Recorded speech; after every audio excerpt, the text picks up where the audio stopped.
Hello everybody, this is Separatist Destroyers with yet another vlog video. And in this vlog video we'll be taking a look at part 2 of my birthday haul. As you know, or as you probably already knew, it was my birthday like January 30th. But like I only got to get my presents from my dad and my stepmom. Well, the one from my stepmom like today. I mean, not today, like a few days ago, because I only just came up to his house in Belfast for midterm, and I was really busy with school stuff and all that. So basically, yeah, I did get my birthday present from him and from my stepmom. So I got a lot of really cool stuff, and I actually start with the one from my stepmom, which is the new Clone Wars mini rig 501st ATRT, 501st Legion ATRT with 501st Legion Earth Trooper and Tactical Droid DX21. It's a really cool set or mini rig, really happy with it.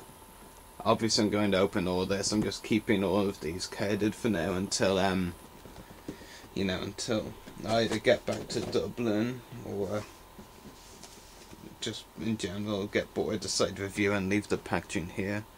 I did get one of the other mini rigs from this wave. This one is from my dad. The Yoda's Jedi Starfighter. Actually says attack fighter here with Yoda and Super Battle Droid. It's an interesting set for sure. Can't really comment on. I like the idea of Yoda's Jedi Starfighter, that's for sure. But not really too sure about the figures. They're definitely not the best versions of both anyway. Yeah, and I believe actually the mini rigs are going on hiatus, or maybe cancelled. I think that's what it said at Toy Fair, that it's going on hiatus, like the vintage collection, but not cancelled. Unlike the animated, the Clone Wars line, which is cancelled, but I think the mini rigs or like those are just going on hiatus, which is kind of ironic considering, these two mini rigs have the 4 mini rigs in the wave. These are the only mini rigs that contain 2 figures, and supposedly it's going on hiatus now, so it's kind of weird. Something that I'm really happy to have, and my dad, he knows me all too well. He knew how happy I was when he gave me this, because he said, yeah, you'll definitely be happy with this one. I told him I'd hold him to that, and he didn't disappoint. Wolfpack 104th Battalion Wolfpack Clone Troopers Ultimate Gift Set. It's a brilliant pack. The Plo Koon, it's a 2/8 version, which is really bad. Well, not really bad, just not brilliant. They could have included the version of the speeder bike, which is the best, the Clone Wars Plo Koon. The Commander Wolf Phase 2, it's basically the same as the carded figure, but it's got a cleaner paint job, and honestly, actually, the clean paint job makes it look much better. And you get 2 new figures in Clone Troopers Sinker and Boost, and they're really cool. They look great. Can't wait to add them to my clone display. Wolfpack Troopers. I already have a custom clone Corporal Comet that I got off eBay, so that's the Phase 2 Wolfpack named Troopers complete already, which is really cool. And yeah, they are my favourite clone leader, of course, so I'm definitely very happy with this pack. And then Sinker and Boost, like repaints basically of the 2012 white plain Phase 2 Clone Trooper, which is pretty cool. Got the vintage collection figure, which is the Imperial Navy Commander. I believe it's rather hard to find for some people. I was actually aware that it was, or maybe I've just been out of it with Hasbro, which is probably it, but apparently it is hard to find. It was a figure I was interested in, but not one I was totally fussed about, but it's still a cool figure, so I'm happy to have it. Another figure I have, another to add to my Revenge of the Sith collection, and one I'll be able to use in my stop motion Revenge of the Sith Mon Mothma. Really cool figure. Just look at a lot of the other figures around the Revenge of the Sith line on the back. no, I pretty much either have most of them or don't need them, or have different versions of them even. I'd actually say the only one that I do want from here is the Royal Guard. I definitely want those, you know. They've appeared on the Clone Wars in that style, but you know, they're not gonna get figures for sure, so I might as well try and get that version. And a really cool item that is just really cool, and you know, this has released a great time for Hasbro. They've released so many obscure characters, and here we have the Lucas Collector's set. We have basically George Lucas himself, and his adopted son Jet Lucas, and adopted daughters Katie and Amanda Lucas. All their characters, you know, they all had cameos in Revenge of the Sith, which is so cool. And you know, two of these characters that you see in this pack, Baron Papanoida and Chiikwe, they later appeared in the Clone Wars series in the episode Sphere of Influence. Setchikasa and Tertanil we have yet to see on the show, and obviously in Tertanil's case I doubt we will, you know. Till I actually saw this pack online, I'd never even heard of her character. I didn't know who Papanoida, Chiikwe and Setchikasa were, of course, but Tertanil I didn't have any idea about. So yeah, really cool, and I can't wait to use all four of those characters on my stop motion especially. Yeah, don't actually have any roles yet planned for them though, not that I'm aware of anyway, or not that I'm gonna say. Before we move on to anything else, did get a loose figure as well. This is Jedi Master Agan Kalar from the Legacy collection, I believe. It's the version that didn't come with a cloak with the figure for sure. And those who follow my stop motion page might have seen a post about this guy, you know, basically saying a bit about his appearances, you know, a couple of cameos in season 1 or something, and you might have noticed something interesting if you were very observant when I posted that, but don't want to say what it was for those who haven't. Actually I got this set from my mum, but have another now of the Lego The Old Republic Battle Pack from the 2013 range, so that's pretty cool. Couple of video games as well to keep me busy when I'm bored, basically. Star Wars The Force Unleashed, I've already played a lot of this. I think I'm on the Felucia levels now. Yeah, the one with Shock T. I haven't actually started it, I just watched the opening cutscene basically and then stopped, because I played like video games for like 5 or 6 hours straight, and that is so not my style. Well, only at my dad's house really over the holidays. Otherwise, because like at my mum's house, like in Dublin, I'm just really busy, so I never have that much time for video games. Revenge of the Sith as well, and Jedi Outcast. So haven't actually played those, you know. Basically, when I tried to play Revenge of the Sith, some message on the Xbox came up saying some kind of hard drivers are needed. I don't really understand it. Try to understand what it was. He couldn't either, so yeah. And also lastly, Star Wars The Ultimate Visual Guide, updated and expanded. So yeah, really cool. And just look at the back now. So yeah, really cool. So yeah, that concludes my birthday haul. Well, the Star Wars side of it anyway. Not really bothered to show anything else. So might as well talk some more stuff in this vlog video.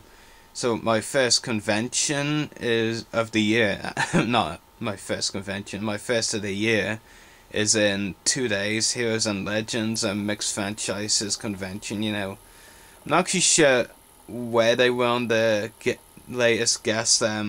When I did my last vlog video mentioning it, but you know, I think they've announced 2 guests since then. Another couple I have to meet and get autographs from, so it's up to 3 autographs now that I want at Heroes and Legends and will be getting, which for a relatively small convention like that is a bit surprising. They recently announced Hugh Mitchell. That was more towards the end of January. In fact, I'm not sure. Probably might even have mentioned him in a vlog video already. Hugh Mitchell, he played Colin Creevy. And there's one that I know I didn't announce, Welsh actor Ian White, like, this really tall guy, over 7 foot, I think, 7'1" maybe. He had a very interesting role in Harry Potter. Like, all 3 of these autographs I'm gonna get, they're Harry Potter autographs. And you know, Ian, like, as a really tall guy, you know, there was this giant character, female giant character called Madame Maxine in the Goblet of Fire. So, like, basically they did have this actress play Madame Maxine for the close-up shots. But in all the distant shots where you see the whole Madame Maxine character, that's Ian White, like. And that was very interesting for me to find out. I didn't know that until Ian White was announced. Like, I'd heard of his name, but I didn't think he was in anything I was interested in. So, basically, like, when they announced him, he said all his usual stuff and then read over again, and it did say that he was in Harry Potter, so I had to look it up. I wasn't actually even sure if Ian was an actor or not, as it turns out he is. So I looked it up and found out that's what his role was in Harry Potter. Now, he was Madame Maxine in the distant shots of the whole character, and then the actress played her in the close-up shots, which is kind of creepy, but interesting at the same time. So yeah, I mean, it definitely is very interesting. I posted this on Facebook as well already, but I'll mention it again. I did go to Toys R Us earlier today. First time I've been in many months, actually. The selection, I mean, basically for Hasbro especially, you could just tell how much they've basically been damaging the Hasbro line. You know, I don't feel any, you know, kind of arousal or enthusiasm when I went to look at the Hasbro section, and, you know, I was right not to. It was abysmal, you know. I suppose one good thing was there was no Movie Heroes figures. That's a good thing. But, like, basically all the figures and only, like, 2 rows, like 6 pegs, you know, 3 on one side, no, 3 on the other, basically, of older, not even. They had a few 2012, I think, but basically most of it was older, the vintage collection, like, and the figures they did have were all several of that figure, like, they had several of them. They did have a couple I actually have been after and wanting, the Bounty on the Forlom and the Cloud Car Pilot from the vintage collection. I've been after those 2. Those are cool figures. I definitely want to add them to the collection at some point. Like, they just had several of each figure, you know. I'm not even worried about, you know, those figures selling out. There was at least 4 of both figures, so they're not going anywhere anytime soon. And I know it's a Thursday, and those in Belfast don't actually have, like, a midterm like I do, I think. Like, it was deserted. Like, there was barely anyone at Toys R Us, even staff, like, didn't see a lot of staff there, maybe 3 or 4 staff members, no more. Lego, it wasn't much better, but it was better, you know. They did have this deal, you pay £20 or over on any Star Wars purchase and you get a free Lego Star Wars Planet set, which I think is a great deal, you know. I would love to take advantage of that deal while it's still there. And I did actually spot, I had to search for a bit though, that they did have the Lego Star Wars 75004 Sen 95 Headhunter set. I was recently released. They didn't have a lot of the 2013 stuff, to be honest, actually. They did have the Battle of Hoth set, which I'd forgotten completely about, actually. Mainly because it doesn't interest me whatsoever, but they did have the Zen 95 Headhunter set. That's the one with General Krell, which is not most of the reason, but partially of the reason that I'm really wanting that set. You know, the Krell figure looks great, the ship looks great. The price was £40 or $39.99, not bad. Yeah, it's a pretty good deal. I mean, considering how much new stuff is in the set, you know, you got Krell, you got the ship, you got the Fire First Clone Pilot, and the Fire First Clone Trooper. maybe in the AT-AT in the same wave, but still technically new. So yeah, that's really cool. Definitely want that set at some point anyway, but I'm looking forward to my first convention of the year this weekend. Conventions, they're always tiring, they're always hard work, and they're always costly. So that's basically what you have to think about with conventions, but you know, that's why you love them. You know, conventions, like, they're the best way for you to meet celebrities you like, really. Which is why I really like them so much. You know, I've met several celebrities I like so far, and this weekend I got to meet 3 people in Harry Potter, and I never thought that would happen. Again, before I knew about Star Wars conventions or events, I never thought I'd meet anyone from there either. So, yeah, you know, conventions, in my opinion, you may have your own opinion, but, you know, they're just great, you know. Sure, they're trying to make money off you conventions, but, you know, in a good way, you know. Because, like, most conventions, you know, they're for charity and all, and, you know, you just have to, like, pay, maybe, well, depends on how big the event is, but, you know, you have to pay an entrance fee, but then you get to, meet celebrities you really like and all that. It's great. So anyway, hope you've enjoyed this vlog video. So may the force be with you, and happy hunting.